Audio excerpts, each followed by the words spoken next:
Hello, and welcome to tonight's webinar. My name is Sam Anderson, and I'm thrilled that you could be here with us. Tonight's webinar is all about the college essay. It's already August, meaning that some seniors have already begun their application process. If you haven't, don't worry, you're not behind, but you should definitely get started soon. We'll talk tonight specifically about how to get started on your essays and the right sort of process to follow to produce good ones. We'll touch on some do's and don'ts, try to give you a sense for what college admissions officers are looking for in response to various types of essay prompts. Throughout the presentation, you may submit to our presenters by typing your questions into the question pod on your GoToWebinar control panel and pressing enter on your keyboard. We'll answer as many questions as we can during the presentation itself and take some questions at the end as well.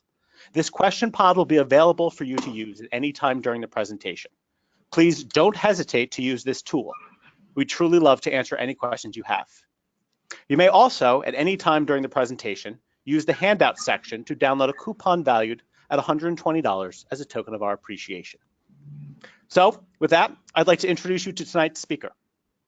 Jesse Pizarro is a C2 trainer working with C2 teachers across the country. Jesse attended Yale University, earning a degree in political science with distinction. After spending over a year in New York working in finance, he returned to Southern California and began his career with C2. Since then, Jesse has tutored students in a variety of subjects, helped many seniors navigate the college application process to gain admissions to their dream schools, and even runs C2's college essay review service, reading and commenting on hundreds of essays every year.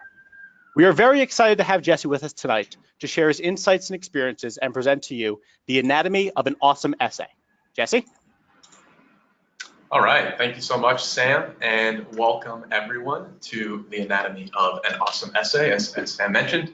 And that's exactly what we're going to talk about tonight, right? I think a couple weeks ago in our last webinar, we talked a lot about the college admissions process more broadly. We've been kind of covering that sort of thing all summer, as that is what is important to a lot of our students. And so hopefully today we can go in depth on the essay itself, on what you should be doing in order to create a good one, on what you should not be doing in order to create a good one, and basically kind of how essays are viewed by the people that read them, right? By the admissions officers that you are attempting to impress and wow and convince that you're going to be an awesome fit or an excellent student at their school. So, like Sam said, my name is Jesse Pizarro. I have been working at C2 for quite some time now. And maybe one of my favorite things to do is help students with this college application process. It is something that can be really tricky to navigate. It is something where there's a lot of kind of misinformation and rumor and all kinds of stuff drifting around that seniors hear. And so being able to sort of separate fact from fiction and really help students put their best foot forward, and then see them succeed, right? And I have helped students get into some of the top schools in the country, which is really gratifying. Obviously, more so for them than for me, but for me as well. So it's good to hear. So this is basically what we're going to cover tonight, right? We're going to run through, there's a couple different ways of thinking about an essay process, right? This is probably the more traditional way with which you are familiar, and it's a good way, right? There's certainly nothing wrong with this process. I think this is a sort of another way of thinking about the essay writing process that fits right alongside this. So as we go, I'll talk about how this is essentially brainstorming, right? Or this is a form of brainstorming, or this is how to brainstorm well, or how to pre-write, how to draft, et cetera, et cetera. So with that, we're going to go ahead and jump right into it. And start with evaluating prompts. And this is actually one of the more important parts of writing your essays, is determining what exactly it is that you need to write, or what exactly it is that you're supposed to be doing in creating this essay, and reading a prompt and being able to determine from that sort of what the people who wrote that prompt intended, what their goals were, and therefore kind of what they're expecting of you, or what they're going to be evaluating you on, is really, really important. Right now, there's kind of two levels of what a prompt means, right? And that's kind of what we're trying to get at here with these bullets. There's this difference between what the prompt says, kind of literally, and what the prompt is really asking for, right? We talk about the spirit of the prompt in just a minute here, and we'll get into what exactly that means. There's also, though, the sort of what is required versus what is suggested, right? What they actually expect you to do, or if you've ever had a teacher who said something is optional, but then made it very, very clear that he or she expected every single person to do that optional homework assignment or read that optional summer reading book or whatever. You kind of are getting a sense for what they mean by suggested here, right? Suggested is very, very close to required without being exactly the same, right? So we're going to take a look at some prompts here to try and get a sense for what their spirit might be, what they're really asking you to do, right? So here you see, this is a slightly older version of one of the common app prompts that talks about the transition from childhood to adulthood or from immaturity to maturity, right? And note, they reference very specific things in the prompt, right? We start with an accomplishment or an event. And then they use the word marked, right? And if something marks a transition, it means that it is important, it is significant, it is an indicator of that transition. It's not simply something that happened along the way. It is something that you would point out or point to as being important, as mattering, right? And so in order to sort of demonstrate that to a reader, in order for a reader to believe you, you have to cover both what you were like before, what you were like after, and it has to become clear to the reader that those two things are very different, right? That this really was a transition, that you really were a different person or identifiably different as a result of this thing or after this thing. So that's a classic example of what we call a you question, right? Where the goal of it is to introduce you as a person, maybe as a student, but much more so as a person to the readers, right, to the recipients of your essay.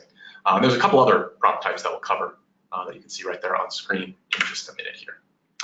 So here you see another example of a you question, right? Tell us about you. Tell us your story. And we'll go into some depth about what makes for a good you essay, but I think that's the most important thing, right? Is that it is about you. And you would be very, very surprised at how many students struggle with this part. They write a you essay that's about their mentor or about their coach or about their teacher or someone else who had a big effect on them, and they think they're writing an essay that's sort of about how this person affected the student, but really they're writing an essay about the person, right? And if you fall into that trap, you haven't respected the spirit of this prompt, right? You haven't done as good of a job as you might have engaging with what the prompt is really asking you to do. Second type of question is probably the hardest because there's a lot less direction implied, right? You see a question like, where is Waldo really? Obviously, they're not asking you where Waldo really is. They don't want you to answer that question literally.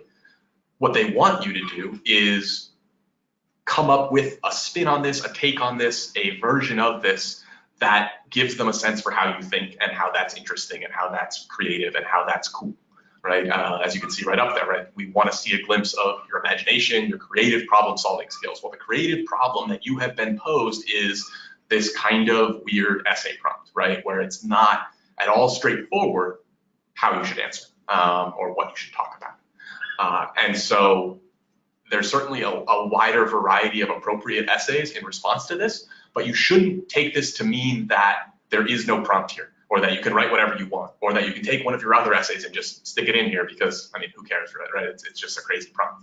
No, actually, the students who do really well on this come up with almost like a restatement of this prompt that does apply to them, that allows them to write an interesting, imaginative, perhaps creative essay in response to it. Now, that's not easy. Like I said, for the vast majority of students, this is the hardest kind of essay. But that doesn't mean that we should, run away from it or be scared of it. It means that we should set aside more time for it, right? And leave ourselves more time to brainstorm and to reject, less creative ideas so that we can finally get to a good one.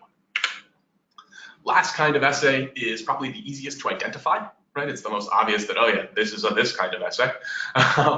But that doesn't make it easy to answer necessarily for a couple reasons that we'll get into in a minute here. But basically, this is saying, talk about why we're such a good fit for you. Why is it that you really want to come to this school specifically? And so before we continue into that, let's take a moment and see if we can identify some of these, right? So here's our first one. This is from UNC Chapel Hill. What do you hope to find over the rainbow. So if you had to classify this as one of these 3 types of essays, what would you pick?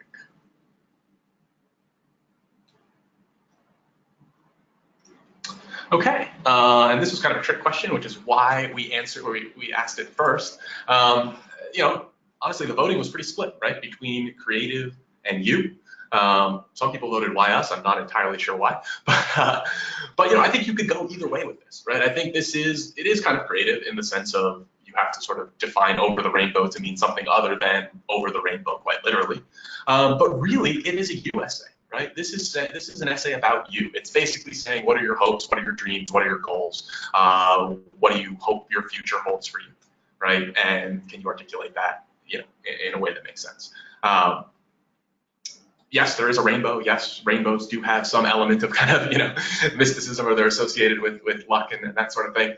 But it's not really that crazy, or it's not that hard to figure out what a good answer to this question might look like. Okay, how about this Stanford prompt?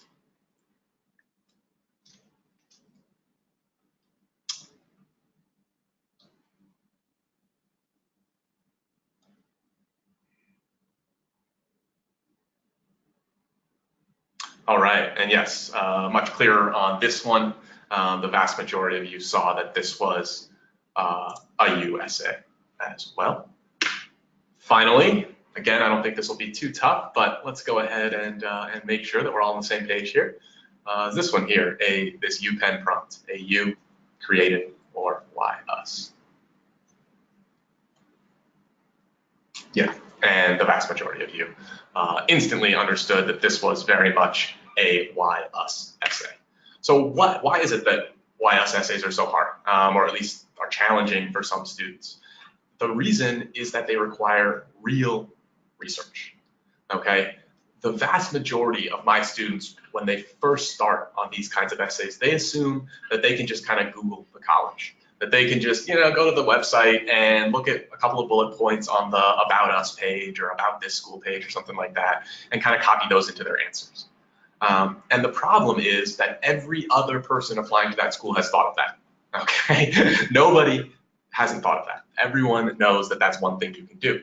But the other problem is that quite often the things that are highlighted on that page, in addition to showing up in thousands and thousands of essays, and thus not helping you stand out, is that they're often things that are true of many, many schools, right? You need to find features or factors about the college that you're interested in that are not true of every single other school out there, or every other school that you're applying to, or every other school that's similar to this school, right? You need to look for stuff that is not true at every single school. That means specific classes, specific programs, specific teachers, some interesting feature of the campus, some tradition that goes on at that school. There's lots of stuff, and colleges are, generally speaking, very proud of the things that really do meaningfully differentiate them from other schools, but you have to go find them, right? You cannot simply, you know, do this quickly. It generally requires some thinking and some research, because not only do you have to find those very specific factors, but you need to show how they fit you, right? You need to show how the fact that this school has, you know, this professor who teaches this really cool class is a good fit for me, because you can see in my background these things that show my interest in it, right? If you're saying that you want to do undergraduate research in biology, and that's a really important factor to you in terms of, you know, the school that you're going to attend, and they look back through your transcript, or they look through your, you know, your other application materials, and there's no evidence there of a deep interest in biology or any kind of interest in research, or maybe even in science, right? Then that whole I really want to do X starts to feel hollow, right? It starts to fall flat a little bit. It's not as convincing as if you do have all those elements in your resume that back up whatever claims you're making about why this school is excellent. Okay, so we've identified the kind of essay we need to write. We've thought about what the essay prompt is really asking us, what the spirit of that prompt is, and now we're, you know, kind of deep in our brainstorming. We're maybe even outlining at this point, and we're trying to make sure that our essay is not like everyone else's.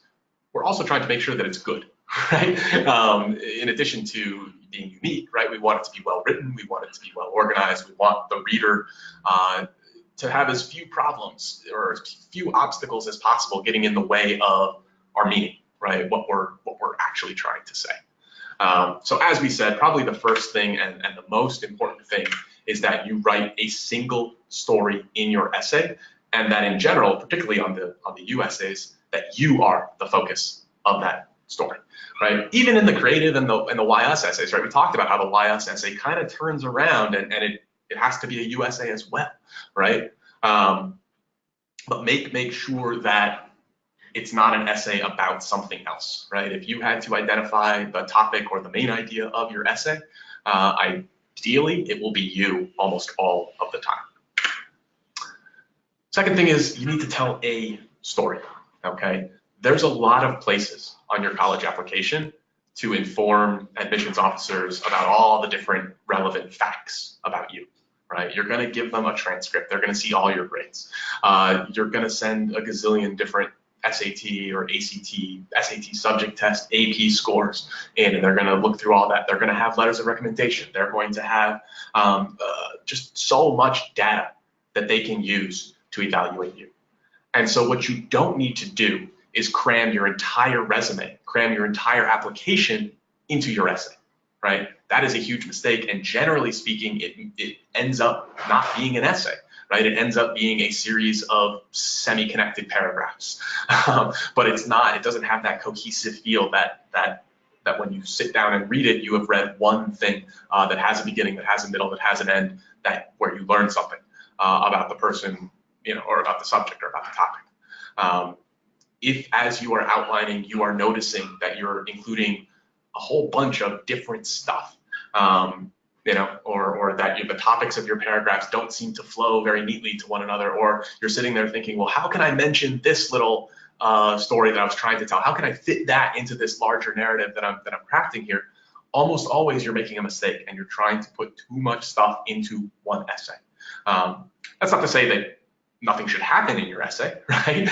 If you are telling the story of how you became an excellent, debater, it would not be weird at all to have more than one sort of scene at debate meetings or at debate tournaments or at debate practice or what have you. But trying to shoehorn in that basketball practice where you learned the work ethic that you later applied into your, into speech and debate club, now we're pretty far off track, right? And we're not necessarily sticking to that one story anymore, mostly because we wanted to talk about how we play basketball also in our essay, which is, which doesn't have a place in the speech and debate essay necessarily. And that speaks to, in addition to focus, right, the value of organization. One of the biggest mistakes I see a lot of students make is they go straight from brainstorming to drafting, and they don't make an outline. Or if they do make an outline, it's pretty skimpy, right? It's like one line for each paragraph. Maybe there's, some kind of indication of what the hook might be. Probably the conclusion is totally ignored. And then the student goes home to draft it, and all of a sudden it's hard, right? They look at that one line that was going to be that paragraph, but they're not able to necessarily expand it into a full paragraph, or they don't necessarily know what examples to include and how to support them. Or they just struggle to build out a full and complete essay, and so they end up either writing something that's way too short or incomplete, or they write something that's highly repetitive because they don't have enough stuff to kind of put in. And so that's why, to me, the most important thing that you will produce in the course of generating an essay is not the finished product. It's not even the first draft. It is the outline. And that's where you want to spend the bulk of your time, is in messing with the outline, in making sure that you have every single example, every single piece of analysis of each example that you're going to use in your body paragraph spelled out, that you have a sense for what your hook is going to be, that you have a conclusion, and how you're going to kind of wrap up your essay, how you want your reader to leave the essay kind of feeling, or the last thought you want them to have before it's finished. Now, note that I've not said that you need to have a thesis, because in general you don't. Narrative essays and essays of this type, they don't fit as neatly into the sort of standard 5-paragraph structure that you spend a lot of time learning about in school. And thus, if you have like a bald thesis statement at the end of your first paragraph, it's not to say that it's like horrible, but oftentimes it's a little bit off-putting. It feels a little bit weird to read that in an essay, right? Whereas leaving your thesis a little bit more implicit, or just not even necessarily having a single thesis per se, is totally okay, and in fact encouraged for a lot of these types of essays.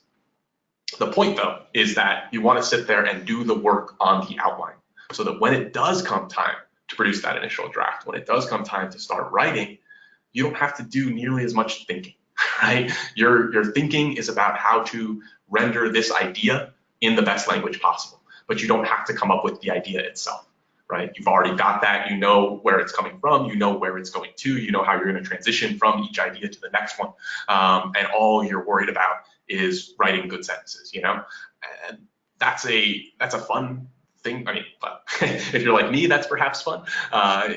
Even if you don't enjoy writing, it's a lot less painful. It's a lot less unfun than not having that outline, right? If you put in the work, you will thank your past self when you do sit down to write that initial draft. You will feel like it's not nearly as hard as writing essays sometimes is for you. So what else? What are some other differences between college essays and sort of the standard essays you're used to in school? One thing is your paragraphs should probably be short. Okay, I know that when I was in school, a lot of my English teachers wanted me to write 6 to 12 sentence paragraphs or 8 to 12 sentence paragraphs. One time I got graded down for writing a 5-sentence paragraph. My teacher told me it was not a complete paragraph. It did not count. My homework was incomplete as a result. I was pretty unhappy about that. But the point is that is not like a universal rule, right? That all paragraphs must have or must sort of have those features. That is very much a kind of literary and academic writing type of rule. And even then, it's more of a rule of thumb than an actual rule, as you will find out when you get to college and or start encountering lots of other kinds of academic writing. So, point being that your paragraphs can shrink a little bit. Don't feel like if you're sitting there and you feel like it's a complete idea, you feel like you've made your point, you feel like you've sort of taken the reader where you want to take them, you can just move to the next one. You don't have to sort of pad it out with a couple of extra sentences to make sure you get to the right length of a paragraph. Make sure you do have an actual beginning, an actual middle, and an actual end. They all count. Don't neglect your transitions. They count as well. So another mistake students make is they write archetypal essays or archetypical essays. They write essays that, while they may seem very important or very powerful to the student, simply because college admissions officers read so many other ones like them or that hit the same beats, those essays are undermined. That's not the only reason. Sometimes there's other flaws with these types of essays, but that is a very, very good reason to avoid writing an essay that falls into one of these 4 categories. Okay, so the first one is what we call the magic epiphany. This is the essay where a total change in your life happens in an instant, right? You suddenly realize something like the apple falling on Newton's head or something, the apocryphal apple, I think. Here we see an actual example of one, right? Where the student is claiming that because he was sort of forced to try a smoothie, that is representative of this sea change in his or her personality, where he's much more open to new experiences, much more willing to take risks and figure out what works for him or her. The idea of opening up and becoming more sort of open to the world around you, or being willing to take risks, or being willing to sort of challenge yourself and overcome fears, that's a fine idea for an essay. That can totally work. But that doesn't happen in a day. That certainly doesn't happen as the result of a single vegetable smoothie. That's ridiculous, right? And if you think about it, right, you're trying to sort of suggest that you made this big change in your life as a result of a very tiny event. Well, that doesn't necessarily sound all that smart to me anyway. Right? That sounds perhaps like an overreaction, at least some of the time, or like the student perhaps got lucky, or something along those lines. So anytime you are trying to sort of suggest that you underwent some massive change, some big evolution, some adjustment, make sure that it's earned, right? Make sure that it's a transition, that there's stages to it, that it doesn't just happen overnight or instantly. And then the other thing is you want to make sure there's a match between the lesson that you learned and the actual thing that happened. Again, the idea that you've overcome prejudice by being willing to drink a vegetable smoothie, which you maybe thought didn't taste that good at the outset or before drinking it, that's a mismatch, right? We're taking a very tiny thing and attributing to it a very big and important thing. And that's going to feel weird to your reader. That's going to be not necessarily very believable. Probably the second most common kind of essay, I don't know, but this is an extremely common kind of essay as well, where a student wants to write about their volunteer work, their community service, their mission trip. And in doing so, they write about people that are less fortunate, right? That are deprived in some manner, that don't have money, that are perhaps struggling with other things as well.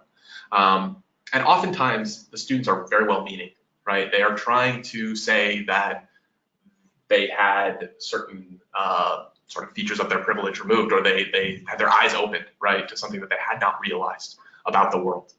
But in so doing, they often mess up in terms of the language that they use. They write in such a way that it is either insulting to the people that they helped, or that it reveals them to be almost comically ignorant before they had this experience, right? Either way, it's not a good look for you, the student, right? It's like there are a lot of students where I read their essays and it sounds like they had literally never heard of poor people before they were 16 years old, right? And you can spend all the time in the world saying, but now that I do know, here's all the good things that I do. It's still kind of weird, right, to read that and think, well, man, what were you doing up until you were 16? How did you sort of miss that fact about the world? Or how were you quite that insulated from the existence of people not exactly like you? And so, we certainly recommend that if you do try to write about a topic like this or kind of in this area, that you get lots of input, but especially from people that don't sit there and read college essays all day. It's very easy for tutors that read a lot of college essays or teachers that read a lot of college essays to kind of get used to the fact that a lot of essays have this flaw and not sort of recoil to the degree that they should, right? Whereas if you get someone who's not used to reading a college essay and they read, your description of a homeless person or of someone who is struggling with mental illness, let's say, and they're like, whoa, that can often be a really good sign that something is wrong with the language here, something is wrong with what I've written. And honestly, because so many people choose to write about this, even if you do write a good version of it, it's still pretty hard to stand out, right? Even if you avoid kind of all the traps that you can fall into in terms of writing about the less fortunate, it's still hard to shine because, again, just the sheer number of people that are going to be writing something similar to you. Third one, and this is the same exact problem, right, which is that a gazillion people are going to write this essay. Whether it's moving to America, whether it's learning English, whether it's fitting into your new high school when you don't know the language or the food smells funny to you or whatever. It's not that it's a bad topic for a college essay in the sense that it's not big enough, right? It really is. This is a major life-changing event. It is something that that was probably a real challenge that you overcome if you fit into this category of student. But nonetheless, just so many people do it. And the way in which so many people write about it is so similar that, again, it's very, very difficult to stand out. Quite often when I read one of these essays, I can look up after the first paragraph and I can tell the student without reading it what's going to be in the second paragraph, what's going to be in the third, what's going to be in the fourth, right? I know the beats of this essay because I have read it so many times. Now, granted, if I look down and the third and the fourth paragraph actually surprise me and they are not what I expected, that can be good, but that's almost always because the person who wrote it got really into the details.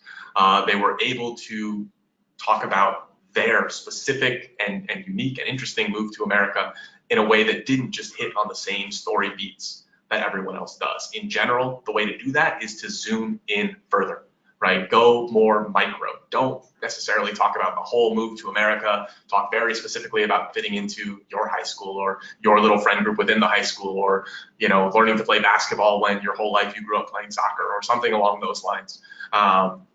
Where again you're able to add a lot more specific detail that will help differentiate it from what everyone else is potentially writing. That having been said, it should be a fallback topic. It should not be your first topic. right? And again, this goes back to the importance of brainstorming. One of the reasons that students fall into these types of essays, the move to America or something, is because they don't want to spend the time to think of something else, right? They think college essay, they think, oh yeah, I'll just write about moving to America. Done, check mark next to that on my to-do list. And they don't end up with as good of an essay as they could have produced, which is unfortunate. The last one, basically, so my parents are defense attorneys, and one of the things that if you grow up with defense attorney parents, they tell you is admit nothing, right? No matter what, no matter how guilty you look, no matter how much evidence there is, never ever say, confess, basically. Say, I want a lawyer, or something along those lines. And I think the same kind of principle applies to college essays, which is don't ever confess to anything in there, right? There is nothing other than responding to the prompt, right? There is no requirements for what is included in your essay beyond, word counts. So why would you ever include a bunch of stuff that makes you look bad? Even if you think it's making you look better, kind of in contrast, or making the sort of, the grown-up you look a lot better. A lot of times, again, like go back to the student who's writing about people who are less fortunate, right? And a lot of times the student is essentially saying, look, I am a much better person. I am much more empathetic. I am much more aware now than I was, before the events depicted in this essay, right? But again, the reaction of at least some readers is, well, yeah, but how did you spend that long as the person who was ignorant and totally unaware of this stuff? How did you manage to get to age 16 that way, right? And in the same way, if you're talking about how, you used to cheat all the time on your exams in school, but then, you got caught and now you don't do that anymore, right? And you're a much better student as a result. Again, you might be thinking that you're talking about how great of a student you are today, and that's the story. And the admissions officer is sitting there reading this and thinking, well, there were hundreds of other ninth graders at your school that didn't cheat constantly, right? And you're the one who did. And so why does that make you better somehow? The fact that you don't do it anymore, right? So in general, again, we strongly recommend avoiding this. If you do want to write about something like this, one, make sure that the mistake, the problem, the issue is pretty far in the past, and focus as much as you can on the now, right? What you learned, how you grew, and what you are like today, and don't dwell on the bad stuff or the stuff that you've since overcome or whatever. That being said, make sure that the thing that you are overcoming is not that bad, right? Or the thing that you've improved from is not that bad. You don't ever want to say that you used to shoplift or used to cheat at school or used to be racist or something along those lines. Those are not the kinds of confessions that it's wise to make in this spot. Beyond that, we generally don't recommend engaging too much with things that could be controversial where you don't know how your reader will react to your thoughts. Race, politics, religion, particularly given the political situation in this country, there are going to be a lot of things that you might have very strong feelings about, that you might think are really, really important.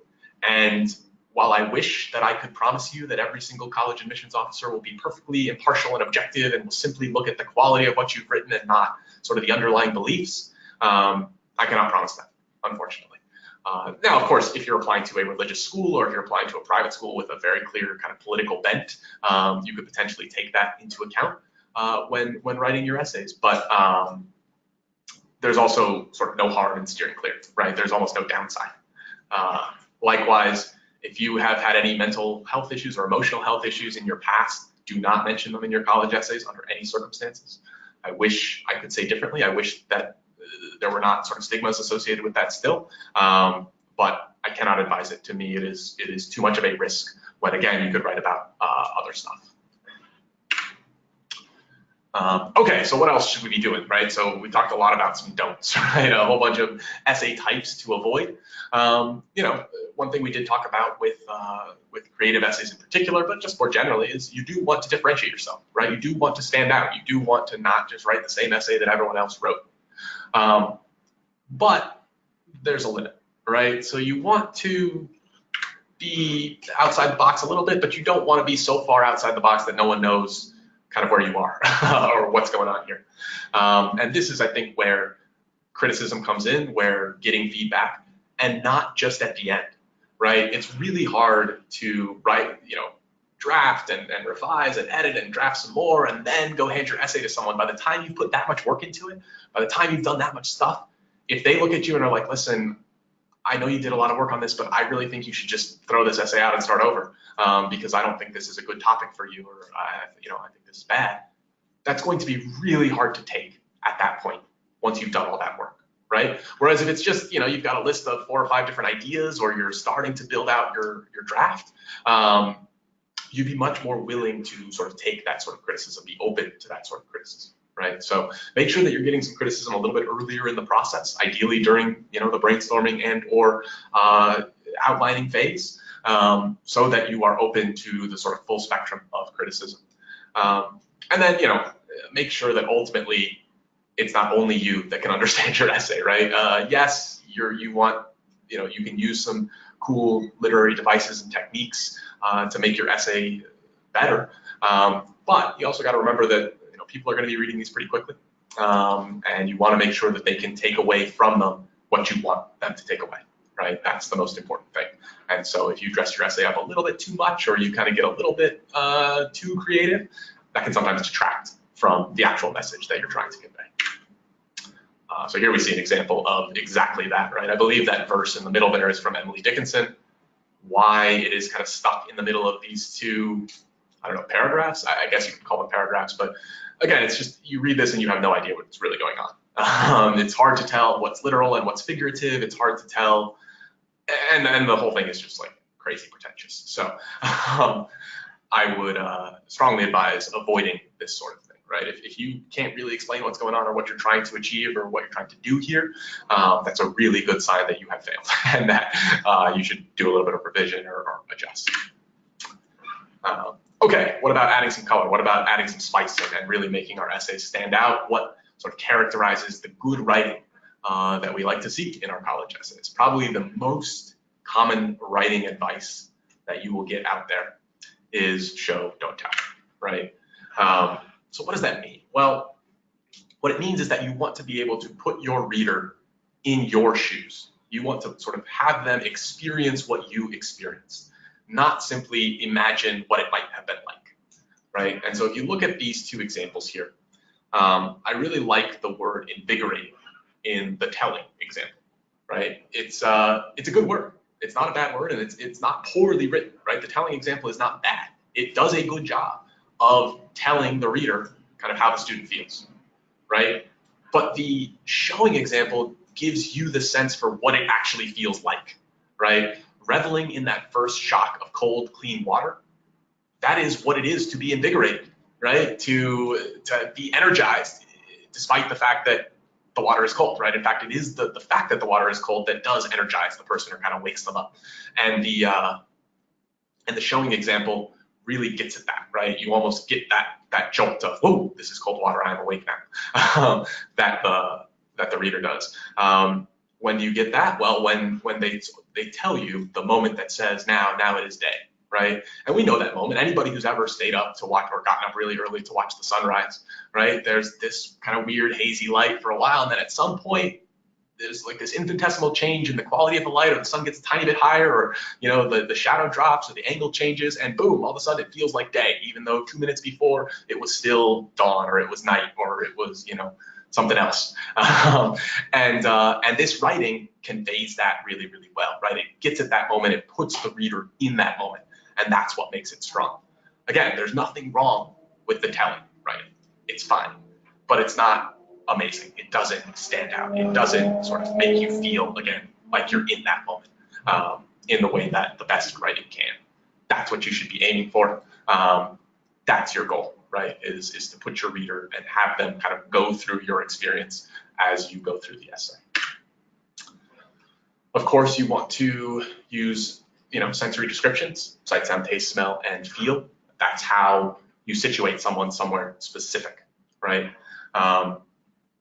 You don't necessarily, so one thing that students sometimes do that can be a mistake is they try to be comprehensive, right? They think that for every single situation, I need to describe what it looked like and what it sounded like and what it tasted like and what it smelled like and how it felt. And therefore, if I do all that, it will be a good description. And that is not true, right? In some situations, different senses take prominence, right? What something, if you're eating, sort of to take the most obvious example, right? Sight tends to take a little bit of a backseat, maybe not entirely, and certain, sound probably as well. Although again, they matter, right? But ultimately, taste, smell, feel, the texture of the food in your mouth or on your plate or whatever, those are what define eating experiences. And so being able to convey that to your reader, focusing on those senses in particular, is going to be better than sitting there and describing exactly what it looks like each and every time, right? So it's not so much did I have enough details, or do I have some overwhelming mass of details that's going to that I'm going to hit the reader with. It's more, have I selected the perfect details to illustrate exactly what I'm trying to illustrate here. Of course, figurative language is helpful, right? Metaphors, similes, that sort of thing can be excellent because they allow you to describe things in slightly more abstract ways without necessarily having to characterize directly, what it is to be sweet or to be sugary or something like that, right? You can compare it to something else. You can talk about an explosion in your mouth or something along those lines, right? To use a cliche that is nonetheless figurative language. And then, of course, we want to avoid repetition. They've got a lot of essays to read. You don't want to make them read the same thing over and over, right? When you think of the admissions officers, have a little mercy on them, if you would. Okay, so we've talked about this a little bit in terms of getting some feedback, right? And getting some feedback at multiple stages of the process, not just at the end. But that does not mean that you should not edit and revise after you've drafted, right? You very much should. And in fact, one mistake that I often see students make is they mistake revision for proofreading. They assume that, okay, I have typed this thing, I put the last period in the last paragraph, now I just need to check the spelling, check the grammar, make sure all the commas are in the right places, and we're good to go. And that is simply not the case. And in fact, I would recommend putting off the proofreading until you really are done with the revision, right? Sit there and mess with the ideas, mess with the language, adjust the way you phrase your conclusion, adjust the examples that you include, or how much time you spend on each of them. You need to edit that stuff. You need to revise that stuff. You need to make sure what you are saying is well said and is good, right? Is what you actually want to say. And only after you've done that, only after you are really happy with the story that you are telling, with the way that it sort of makes the reader feel about you, then go back and yes, check the spelling, check the grammar, that sort of thing. Make sure that it is perfect, right? There are a few things more embarrassing than having a mistake in a college essay, because you've had so much time to check it, right? There's just simply no excuse for having something like a spelling mistake or a grammar error in your college essay, again, because you have all the time in the world to get all kinds of people that know those rules backwards and forwards cold to look through your essay and make sure you don't have any mistakes like that. But that having been said, again, that's not the important part, right? The important part of revision is the ideas and the content. Proofreading is sort of putting on the makeup at the end or the lipstick at the end or something like that. Now this can be tough, right? We've talked a couple of different times about getting feedback and making sure that you're open to constructive criticism and that you're open to it at the right stages in your essay writing process. Because again, it can be kind of easy to close yourself off from criticism in a way that is unhelpful. At the same time, please don't assume that every smart person or every person that you trust who reads your essay is going to think the exact same things about it, okay? And I know that's hard because your English teacher in school tells you one thing and your teacher at C2 tells you a different thing, and maybe those two things don't even agree. But that doesn't mean that either person is wrong.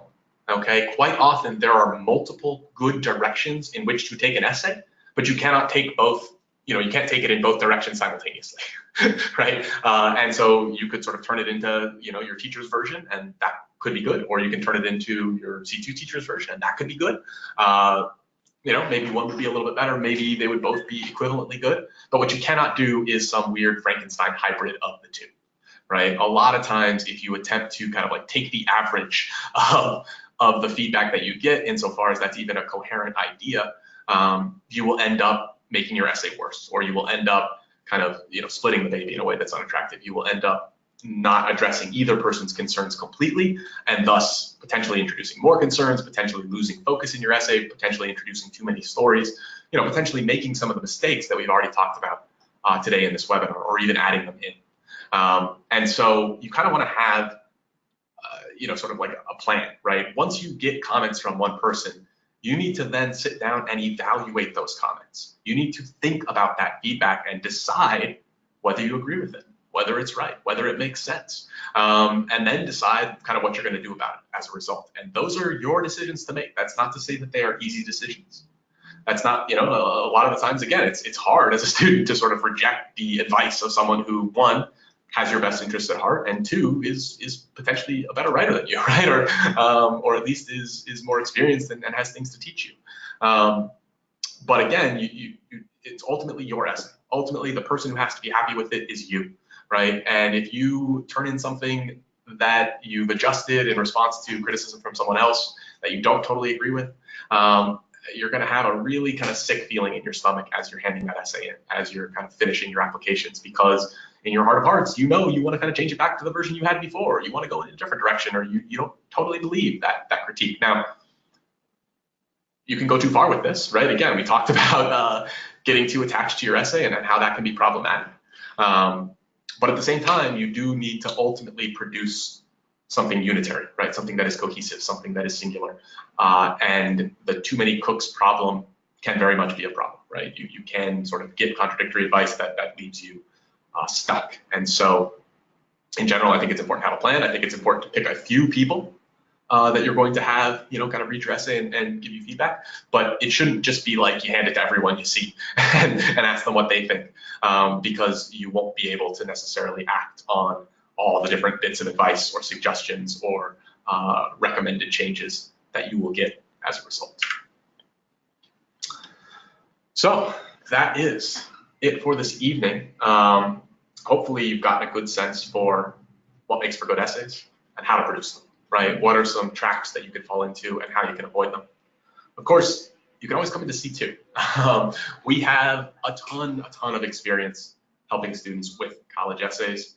Sam was saying in the introduction earlier, we have a college essay review service, for example, which means that if you come to C2 and you work on your essay with a teacher at C2, once you've done that for a little while, once the two of you have an essay that you're happy with, you can send it off to someone like me or someone like Sam. But we have a whole team of extremely experienced teachers who will review your essay and write up a document, send that back to you and your teacher for the two of you to continue working on it together.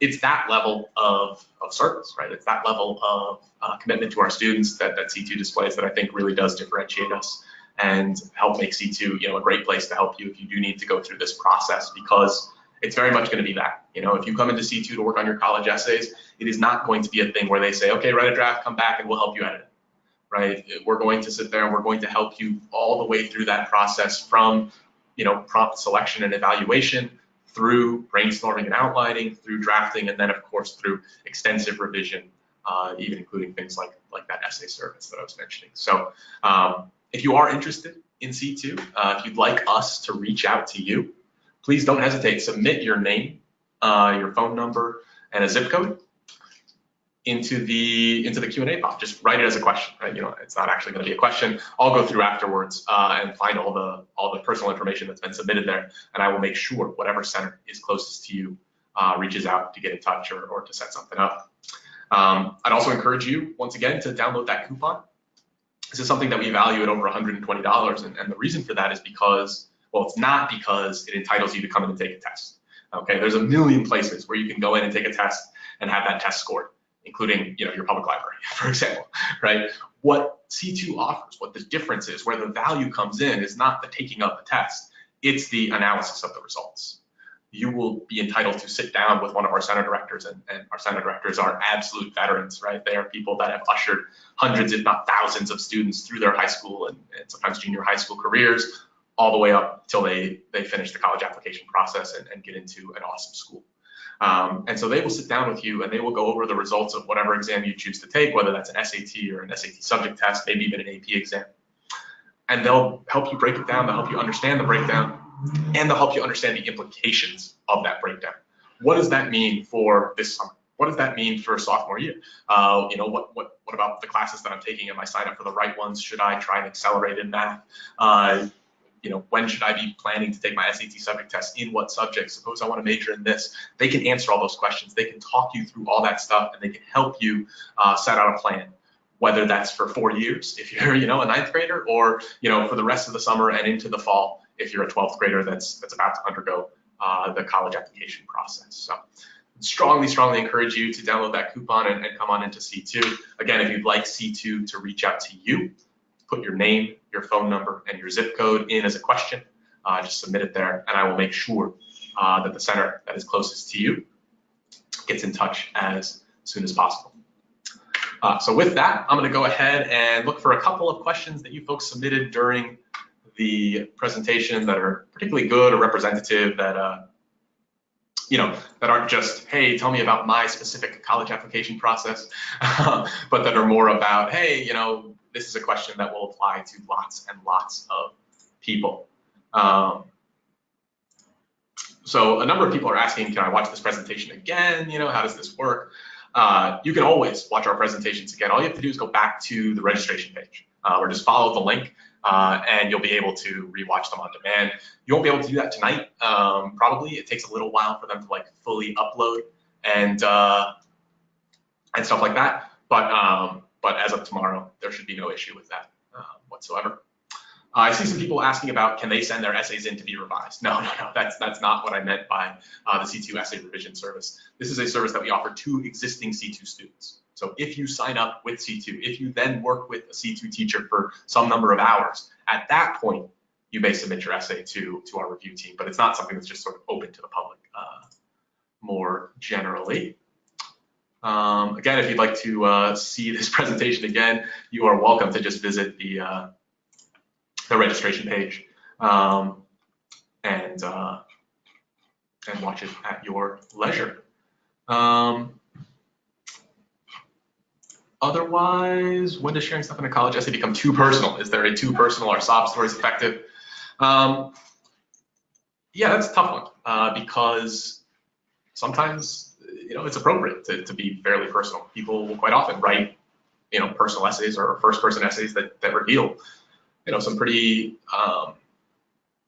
private stuff about them, or things that other people would prefer to keep private. I can't articulate a very precise line. I think it's going to differ from student to student to some extent. It probably will differ, honestly, a little bit from reader to reader. I think that in general, as long as what you are sharing is not offensive or is not inappropriate, it's okay. It's not gonna get anyone mad at you. I certainly don't think you want to talk about your romantic life, for example, in a college essay. I think that would be a mistake, almost always, regardless of how personal or impersonal you made it. In terms of sob stories specifically, again, it's you have to sort of think about the lesson. What is the point? Why am I telling this story? And is this the best vehicle for making that point? Or is it, do I have a really good reason for telling this story in this way? Am I being hyperbolic? Am I exaggerating? Am I going to cause people to roll their eyes instead of reacting the way that we want them to? Part of what makes it a sob story is that it's kind of over the top, right? Kind of how sad it is or how ridiculous it sounds. And so it's okay to tell a sad story, but you probably don't necessarily want to tell a sob story that would be characterized in that way, let's say.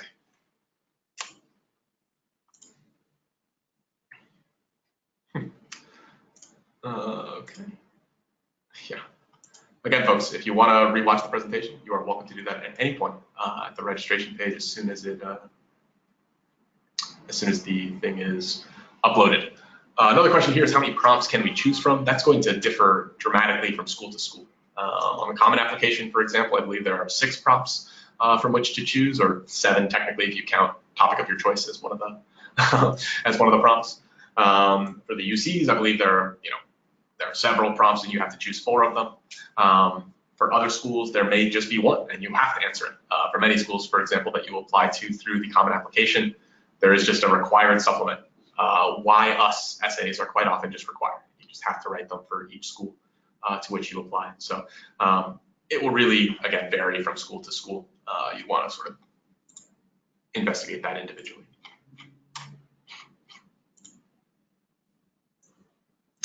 Do stories about language learning and culture shock fall under moving to America?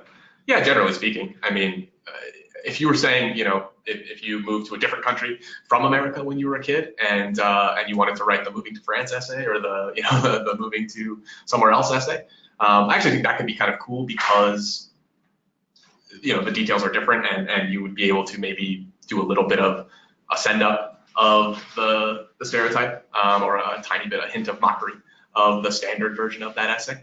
But yes, in general, language learning and culture shock are sort of part and parcel of moving to America. It's what makes moving to America difficult for lots of students.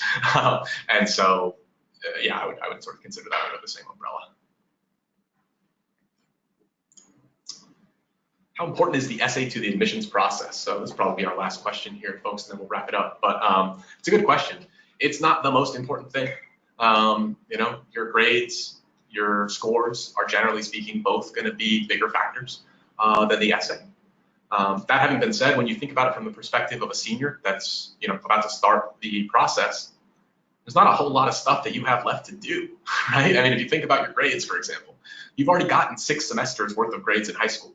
Then you've got maybe 1 more semester worth of grades that are going to count towards your application. You've already done the vast majority of your extracurricular activities. You've already, yes, you need to showcase them. You need to type up your resume or comment on them in the application itself. But fundamentally, the work has been put in, and you can't go back and sign up for an extra club as a sophomore or something like that, right? But you can do anything you want with your essays. You can spend as much time or as little time. You can, get as creative or as not creative as you want with them. And so they can often be a differentiating factor, right? When you have students that are broadly similar, the ones who take the time and produce the excellent essays or really good essays, they often stand out. You will often find them, able to get into the schools at the top end of their range, right? Or even the lower of their dream schools, as opposed to students that kind of mail in the essays and they get into places that they were obviously going to get into, but they don't get in anywhere better than that. They're never surprising anyone by by their results or something like that. Okay. As an incoming senior, am I behind as I haven't started my college app essays? Yeah, maybe a little bit. Certainly compared to some other people. Not like, oh my God, there's no chance, you don't have any chance of applying to college or anything like that. No. Definitely not. And particularly if you're not planning on applying with any kind of early action or early decision, if you're planning on applying, somewhere in January or even in March, depending on the school and the dates, then no, you've got plenty of time. But remember that the amount of time you have is going to compress dramatically sometime in the next several weeks, right? Whenever you start school, if you haven't already. All of a sudden, 8, 10, 12 hours of your day is just gone. It's just spoken for, right? You're in class, you're doing homework, you've got extracurriculars, you've got a social life, you've got so much stuff going on.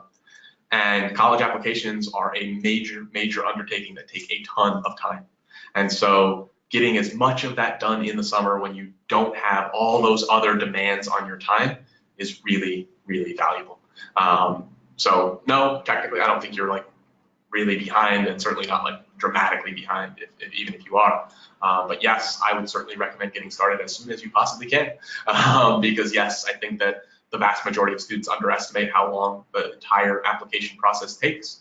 And I think the vast majority of students underestimate just how busy they're going to be during their first semester of senior year, even when you don't count college applications. It's generally your busiest semester in all of high school academically. It's the time you're taking the very hardest classes. It is the time that you have the most, the most people. You are sort of most comfortable at school, but that might mean that you're being asked to do lots of stuff, right? It is the time where you are the most involved in your extracurricular activities, or if you've achieved leadership positions, you are likely serving in those positions as a senior. And so again, the sort of demands on your time are quite dramatic. And so if you can ease them at all by working over the summer, that's an excellent thing to do. So with that, I will leave you to it. Good luck, of course. We will continue our webinars, I believe, next week with a sort of a return to our roots with a discussion of a couple of very common standardized exams in the form of the SAT and the ACT. And then we will, in September and into October, we will continue with more college application, college essay type webinars. So please come back for those. Otherwise, one more time, if you do want us to reach out to you, put your name, phone number, and zip code into a question, Otherwise, have wonderful evenings, folks. Thank you so much for coming, and good night. Oops.